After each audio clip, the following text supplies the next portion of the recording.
This video was brought to you by NCIX. Great technology, selection, and service. Hey guys, this is Dimitri and welcome back to another Hardware Canucks review.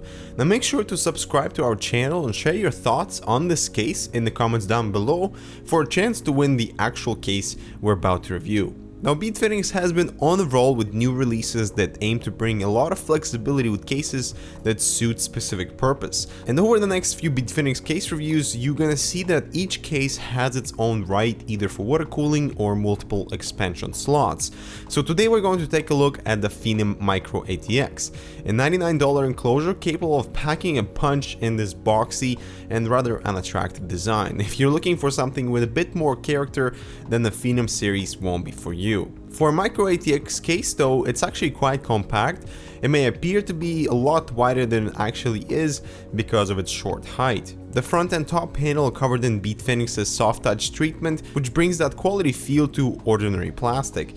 The chassis' minimalistic aesthetics don't bring much to the table, with a bare front panel with the logo peeking through and ventilation strips on the sides.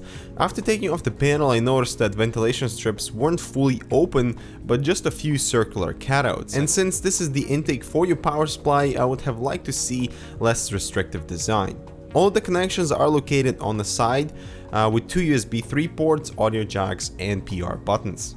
At the back, since the motherboard is flipped, we get a total of 5 expansion slots with some venting area above.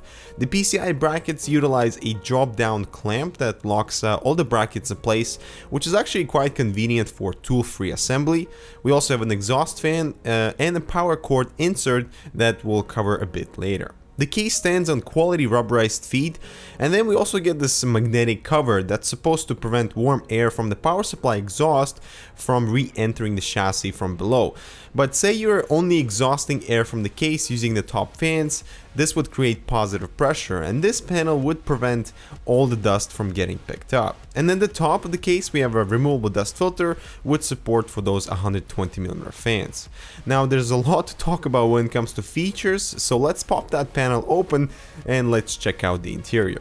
First, I would like to cover all the drive storage, starting with the side panel that has all the connections mounted on there, but also supports 2 SSDs. Next is a drive bracket that is removable with 4 screws that can house 3 SSDs at the front and 2 mechanical drives at the back simultaneously, which means stock drive storage is actually pretty good. Mechanical drives use the slide-in method with rubber grommets and stay quite securely in place.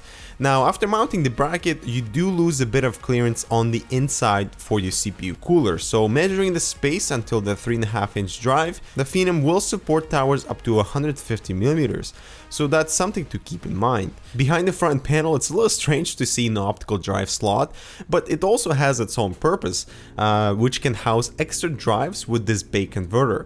This allows installation of a single mechanical or a solid-state drive. It does, however, come with a few compromises. Now first, mounting this bracket in place is quite easy, however it blocks one of the top fans and you'll need all the airflow you can get to stay cool, so it's a rather unpleasant compromise. Second, because it sticks out, you lose clearance for the top 3 PCI brackets, so if you need all the storage you can get, it certainly is an option. Quite a wobbly option, but it's nevertheless there. I would recommend just removing the 5.25-inch dock to get just a little extra room for all your wiring. Moving on to airflow, the Phenom comes with 2 120mm fans, both of which are set to exhaust, one at the rear and one at the bottom. And you certainly would want to utilize the top fans to cool your GPU, but only if your motherboard allows and you don't require the last PCI slot. A second fan is supported at the bottom. This would mainly be used for exhaust for positive pressure, and plus there's no dust filter, so intake is out of the question. And a 200mm fan is also supported if you want to utilize higher airflow at lower speeds. Also, another feature is support for 2 mechanical drives at the bottom, in case you really need to cramp the Phenom with storage. And they use the same mounting with rubber grommets, although I really wish BitFenix would have included something of higher quality or perhaps a bit larger, as they ripped in pieces as I slid the drives in place, which isn't all that pleasant.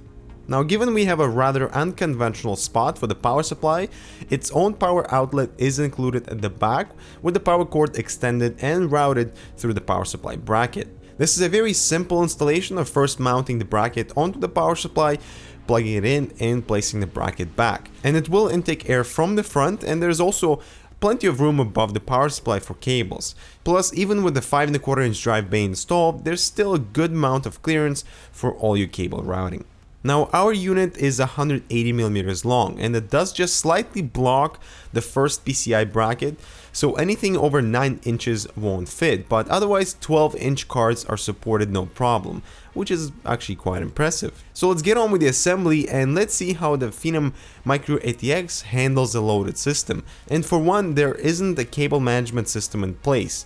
For example, you cannot route any cables behind the motherboard, and there's no way to secure the cables inside the case. And I was ready for some mess of a chassis.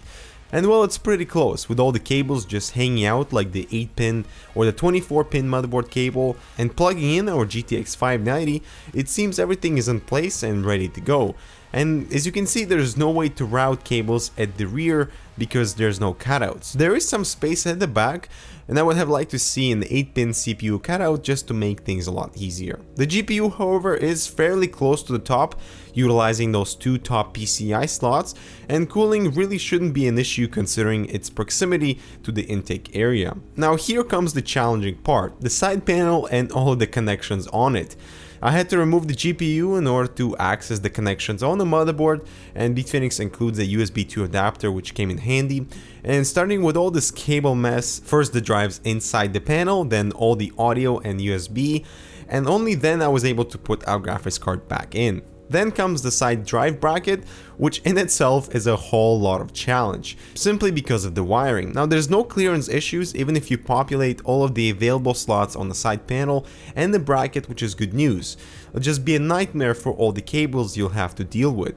But everything fits in well, and the chassis is ready to crunch some numbers. However, I wasn't completely happy at the assembly process. It's not very user-friendly, but it turns out that you can mount the side panel with all the connections on the other side. You just have to flip the panel, which is not a big deal.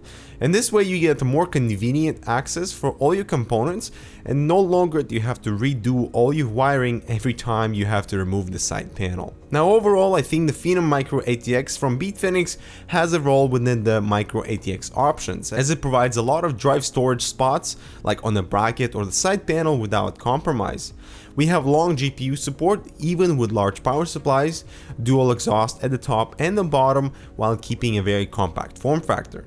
But like with many small chassis, you run into problems with space efficiency, and I feel the Phenom could have been designed slightly better to allow more convenient cable routing, which I think is the biggest downfall of this case, as it's quite difficult to work in. But flipping that side panel sure simplifies things, and I would highly recommend doing so. The Phenom certainly makes the most out of its size though, and without a doubt can house an enthusiast system, and BitFenix are certainly on the right track, moving towards smaller designs, but we need to see more space efficiency and more emphasis on user-friendly assembly. So thanks guys for watching, and again, we'll be giving away this exact case. All you have to do is be subscribed to the Hardwork Knocks YouTube channel and leave a comment down below, share your thoughts on the chassis, and we'll see you in the next review.